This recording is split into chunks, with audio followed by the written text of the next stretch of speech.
Guys, welcome back. ദേ നമ്മൾ അടുത്തൊരു അടിപൊളി വീഡിയോ ആയി വന്നിട്ടുണ്ടേ. ഇന്നത്തെ നമ്മുടെ ഐറ്റം ഒരു സ്പെഷ്യൽ മുട്ടക്കറി റെസിപ്പി കേട്ടോ. അപ്പൊ എങ്ങനെ തുടങ്ങല്ലേ? ഇന്നത്തെ നമ്മുടെ ഐറ്റം തയ്യാറാക്കാൻ വേണ്ടത് കുഞ്ഞായി അരിഞ്ഞ ഇഞ്ചി, ഒരു 3-4-5 വെളുത്തുള്ളി, പിന്നീട് ഒരു 2 പച്ചമുളക്, ഒരു സവാള, പിന്നീട് ഒരു കറിവേപ്പില. അത്ര ഐറ്റം കേട്ടോ വേണ്ടത്. പിന്നീട് ഒരു മിക്സിയുടെ ജാർ എടുക്കുക, അതിലേക്കൊരു 1/2 കപ്പ് തേങ്ങ ഇടുക, ഇമ്മണി മഞ്ഞപ്പൊടി ഇടുക, പിന്നീട് അതിലേക്ക് വേണ്ട ഒരു പച്ചമുളക്, പിന്നീട് കുറച്ച് ജീരകവും. ഇനി ഇതിനെ അങ്ങോട്ട് അരച്ച് പേസ്റ്റ് ആക്കി എടുക്കുക. ഒരു ഇമ്മിണി വെള്ളവും കൂടെ കേട്ടോ. മിക്സിയുടെ ജാറിലോട്ടിട്ട് അടിച്ച് പേസ്റ്റ് ആക്കി അങ്ങോട്ട് വെച്ചിട്ടുണ്ട്. ഇതിനെ അങ്ങോട്ട് മാറ്റി വെക്കുക. ഇനി ചുവട് കട്ടിയുള്ളൊരു പാത്രം എടുക്കുക, അല്ലാത്ത പാത്രമായാലും ഓക്കെ കേട്ടോ. അതിലേക്ക് കുറച്ച് വെളിച്ചെണ്ണ അങ്ങോട്ട് ഒഴിക്കുക. ഇനി നമ്മുടെ വെളിച്ചെണ്ണ അങ്ങോട്ട് ചൂടായി വരുമ്പോഴത്തേക്ക് അതിനകത്ത് കുറച്ച് കറുകപ്പട്ടയും പിന്നീട് കുറച്ച് ജീരകവും കൂടിയിട്ട് അങ്ങോട്ട് മൂപ്പിക്കുക.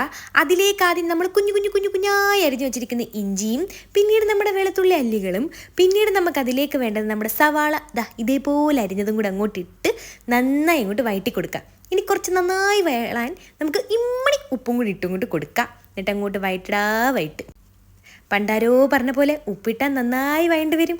അതിലേക്ക് ഇമ്മണി കറിവേപ്പിലയും കൂടെ അങ്ങോട്ട് ആഡ് ചെയ്യുക. ഇനി നമ്മൾ അരച്ച് പേസ്റ്റ് പോലെ ആക്കി വെച്ച നമ്മുടെ അരപ്പുണ്ടല്ലോ, അത് ഇതിലേക്ക് അങ്ങോട്ട് ഒഴിച്ചു കൊടുക്കുക. ആവശ്യത്തിന് വെള്ളവും കൂടെ അങ്ങോട്ട് ഒഴിച്ചു കൊടുക്കുക. ദേ നമ്മുടെ കറി റെഡിയായി കേട്ടോ. അപ്പം നമ്മുടെ അടിപൊളി മുട്ടക്കറിയുടെ ഇന്ന് നമ്മൾ തയ്യാറാക്കാൻ പോകുന്ന കോമ്പിനേഷൻ സൂപ്പർ ഇടിയപ്പാട്ടോ. മാവൊക്കെ കുഴച്ച് സെറ്റാക്കി അങ്ങോട്ട് വെച്ചിട്ടുണ്ട്. ഇനി നമുക്ക് ഇടിയപ്പ പാത്രത്തിലോട്ട് ഇമ്മണി തേങ്ങ ഇതുപോലെ അങ്ങോട്ട് ഇട്ട് കൊടുക്കാം. എന്താ രസമല്ലേ? എന്നിട്ട് മാവെടുത്ത് ഇടിയപ്പ പീച്ചിലോട്ട് വെച്ച് ഇങ്ങനെ അങ്ങോട്ട് പീച്ച് കൊടുക്കുക.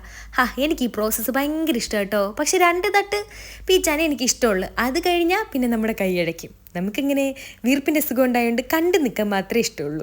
അങ്ങനെ നമ്മൾ ഇടിയപ്പത്തിൻ്റെ അച്ചെല്ലാം പീച്ച് എല്ലാ പാത്രവും അങ്ങോട്ട് നിറച്ച് സെറ്റാക്കി വെച്ചിട്ടുണ്ടേ.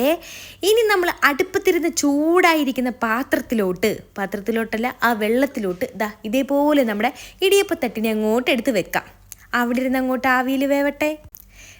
ഒരു 15-20 മിനിറ്റ് കഴിഞ്ഞപ്പോൾ നമ്മുടെ ഇടിയപ്പം സൂപ്പറായിട്ട് ആവിയിലിരുന്ന് വെന്ത് പൊങ്ങി വന്നിട്ടുണ്ടേ. ആവി വറക്കുന്നത് കണ്ടോ? ഇനി നമുക്ക് ഇടിയപ്പ പാത്രത്തിൽ നിന്ന് നമ്മുടെ ഇടിയപ്പക്കുട്ടന്മാരെ വേറൊരു പാത്രത്തിലോട്ട് അങ്ങോട്ട് സെറ്റാക്കി തട്ടിത്തള്ളി ഇടാം.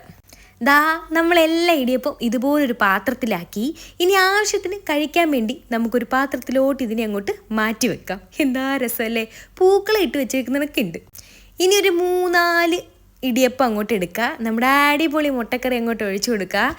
നമ്മൾ ഈ മുട്ടക്കറി നല്ല അടിപൊളി ചൂട് ഇടിയപ്പത്തിൻ്റെ കൂടെ, നല്ല ചൂടപ്പത്തിൻ്റെ കൂടെ അടിപൊളി കോമ്പിനേഷൻ ആട്ടോ. പിന്നെ അതിൻ്റെ കൂടെ നമ്മുടെ സുലൈമാനിയും കൂടെ. എന്താ അന്തസ്! ഇനി അങ്ങോട്ട് കറിയൊക്കെ അങ്ങോട്ട് ഒഴിച്ചങ്ങോട്ട് കുഴച്ചങ്ങ് കഴിക്കാം. അടിപൊളി ഒരു വെറൈറ്റി മുട്ടക്കറി കേട്ടോ. അപ്പോൾ എല്ലാവരും ട്രൈ ചെയ്ത് നോക്കണേ. ട്രൈ ചെയ്ത് നോക്കിയിട്ട് ഫീഡ്ബാക്ക് കമൻറ്റിൽ അറിയിക്കാൻ മറക്കരുതേ കൂട്ടുകാരെ. ഇന്നത്തെ വീഡിയോ ഇഷ്ടപ്പെട്ടാൽ ലൈക്ക് ചെയ്യാനും സബ്സ്ക്രൈബ് ചെയ്യാനും ഷെയർ ചെയ്യാനും മറക്കരുതേ കൂട്ടുകാരെ. അപ്പോൾ ലവ് യു ഓൾ.